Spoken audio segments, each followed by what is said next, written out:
والا تھا، اس کا کاروبار کیا، وہ اس کے کوئی بھینسیں کوئی جانور کوئی کام کرتا تھا، اور یہ قابل یہ زراعت کرتا تھا۔ تو اس نے ایک اچھا سا دمبا لے کر اور ابا سے کہا، ابا یہ دمبا ہے، میں اسے لے کر اللہ کے دربار میں پیش کرتا ہوں، میں فلاں پہاڑی پہ رکھ دیتا ہوں، آپ دیکھو اپنا ہاتھ لگا لو تاکہ یہ بات ہو جائے کہ ہاں آدم علیہ السلام نے ہاتھ لگا لیا اور میں رکھ کے آتا ہوں۔ قابل یہ باپ کے پاس آیا ہی نہیں،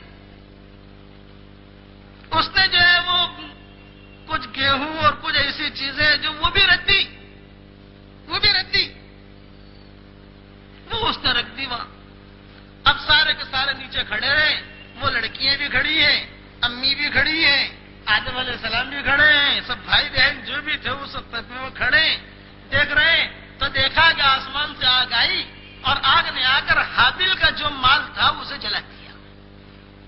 اعلان ہو گیا کہ صاحب سب اس لڑکی کا نکاح حابل کے ساتھ ہی ہوگا، اس کا مال قبول، وہ بھلا آدمی تھا۔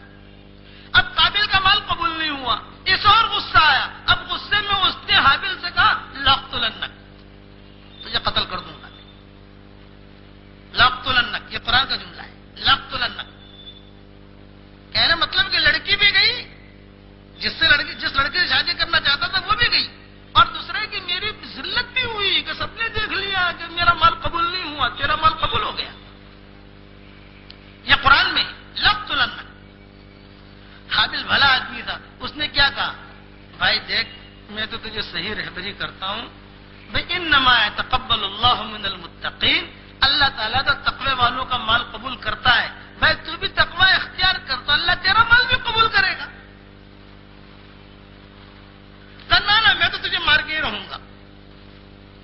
تو اس نے پھر جواب دیا حابل نے، لئن بسطت الی یدک لتقتلنی ما انا بباسط یدی الیک لیقتلک، کہ دیکھ بھائی قابل، اگر تو ہاتھ بڑھائے گا اور مجھے قتل کا تو ارادہ کرے گا تو میں مر جاؤں گا، لیکن میں تجھے قتل نہیں کروں گا، میں تو اللہ سے ڈرتا ہوں۔ اور بھائی کیوں یہ گناہ اپنے سر تو لیتا ہے، اتنا بڑا جرم کیوں؟ اب مورخین نے لکھا ہے کہ ماں حوا نے قابل کو بھیجا حابل کو بلانے کے لیے کسی کام سے، کہ جاؤ ذرا حابل کو بلا لو۔ اب وہ بلانے گیا تو رستے میں دونوں بھائی میں تو میں یہ حابل سمجھانے لگا کہ بھائی کیوں یہ چکر میں، یہ لڑکی کے چکر میں کیوں پڑتا ہے، بھائی تیرے لیے حرام ہے اور اللہ نے میرے لیے جائز قرار دی ہے اس کو، تو یہ چکر میں کیوں پڑتا ہے۔ اب وہ دونوں وہ چھری لے کر گیا تھا وہ قابل، چنانچہ راستے میں اس نے جو ہے قابل نے حابل کو قتل کر ڈالا۔ اچھا یہ پہلا قتل ہے۔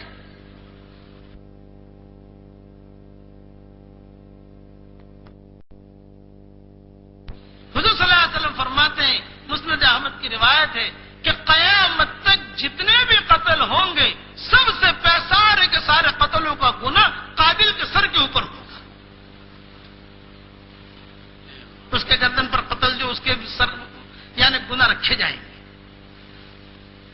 اب حابل گھر نہیں آیا، ماں ڈھونڈ رہی، شیطان دوڑا دوڑا آیا اور شیطان نے کہا کہ قابل ابھی تیرا بھائی پورا مرا نہیں ہے، وہ تو تھا نا، وہ تو زندہ ہی تھا، اسی نے ساری چکمک کروائی کہ تیرا بھائی بھی پورا مرا نہیں ہے، دیکھ زندہ ہے، وہ پتھر لے اور پتھر لے کر سر پر زور سے مار۔ تو اس نے پتھر لے کر زور سے مارا تو وہ جو چھوٹی موٹی رمق تھی یا حیات تھی وہ بھی گئی، مر گیا۔ اب ماں ڈھونڈ رہی، حضرت حوا ڈھونڈ رہی، حضرت آدم علیہ السلام کو ہی پتا نہیں کہ کیا ہوا ہے، ڈھونڈ رہے کہاں گیا، حابل دکھائی نہیں دے رہا۔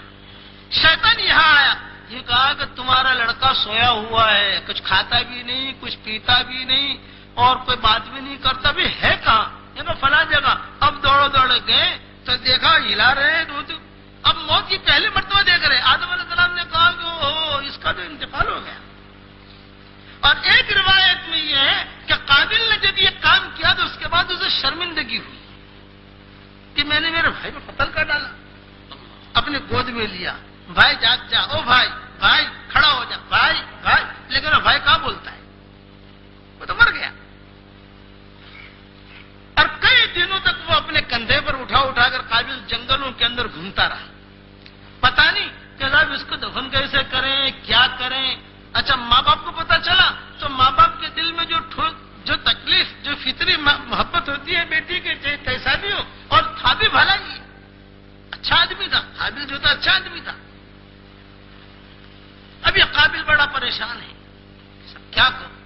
تو اللہ تعالیٰ قرآن میں کہتے ہیں کہ اتفاق ایسا ہوا کہ ایک دو کوے آپس میں لڑ رہے تھے، فبعث اللہ غرابا یبحث، یہ بھی قرآن میں کہ اللہ نے کوے کو بھیجا، وہ دونوں لڑنے لگے اس قابل کے سامنے، تو ایک کوے نے دوسرے کوے کو مار ڈالا. جب کوے نے دوسرے کوے کو مارا تو یہ قتل بھی اس کے بعد ہوا ہے. یعنی روئے زمین پر جو سب سے پہلا قاتل وہ جو ہے قابل ہے، اور سب سے پہلا مقتول وہ حابیل ہے. بھائی نے بھائی کو قتل کیا، اور عورت کے چکر میں قتل کیا، کہ لڑکی کے چکر میں. چنانچہ روایت میں یہ کہ جب وہ کوے نے کوے کو مارا تو بیٹھا ہوا دیکھ رہا تھا منظر. اب اس کوے نے جو ہے جلدی وہ زمین کو تھوڑی سے کھودی، کیا وہ کیا، اور اس کوے کو اس میں رکھا، اس پر مٹی ڈالی، اور مٹی ڈال کر وہ کوا اڑ گیا. تو اس کے عقل میں آئی کہ اوہو یہ کام تو میں بھی کر سکتا ہوں. یعنی قبر کی ابتدا وہاں سے ہوئی. یہ جو قبروں میں دفن کرتے ہیں مردوں کو، مرحومین کو، وہ کوے نے یہ بنیاد ڈالی. یہ قرآن میں، یہ قرآن کی باتیں بتا رہا ہمیں. آپ 6 پارے میں اس کی تفصیل دیکھ لینا. کیف یواری سوءۃ اخیہ فاصبح من النادمین.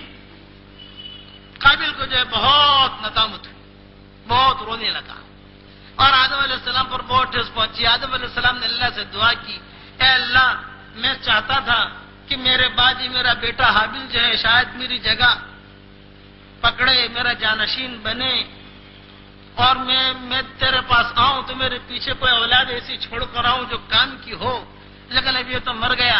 اے اللہ تو مجھے ایسی اولاد دے جو میرے بعد میرا نام اجاگر کرے. اب شیس علیہ السلام پیدا ہوئے. شیس علیہ السلام کا تذکرہ قرآن میں نہیں ملے گا، زیادہ تر حدیثوں میں بھی نہیں ملے گا، کہ لمبی چوڑی حدیث ہے شیس علیہ السلام کے بارے میں نہیں ملے گی، لیکن چھوٹا چھپائے کچھ نہ کچھ قصے ان کے کتابوں کے اندر ملیں گے. کتابوں کا مطلب ہے کہ چیزیں تمہارے کتب خانے میں ملتی ہے وہاں کچھ بھی نہیں ملنے کا. یہ جو ہوتے ہیں نا کتب خانے چھوٹے رسالے، وہ رسالوں میں تو بہت واحیات تباہیات. کتاب دیکھو تو سب سے پہلے مصنف کا نام دیکھو کہ کس نے لکھی ہے. آج کل لوگوں کا شوق بہت بڑھ گیا معلومات بڑھانے کا. وہ جو کتاب مل گئی وہ پڑھ لیا اور بیان کرنا شروع کر دیا.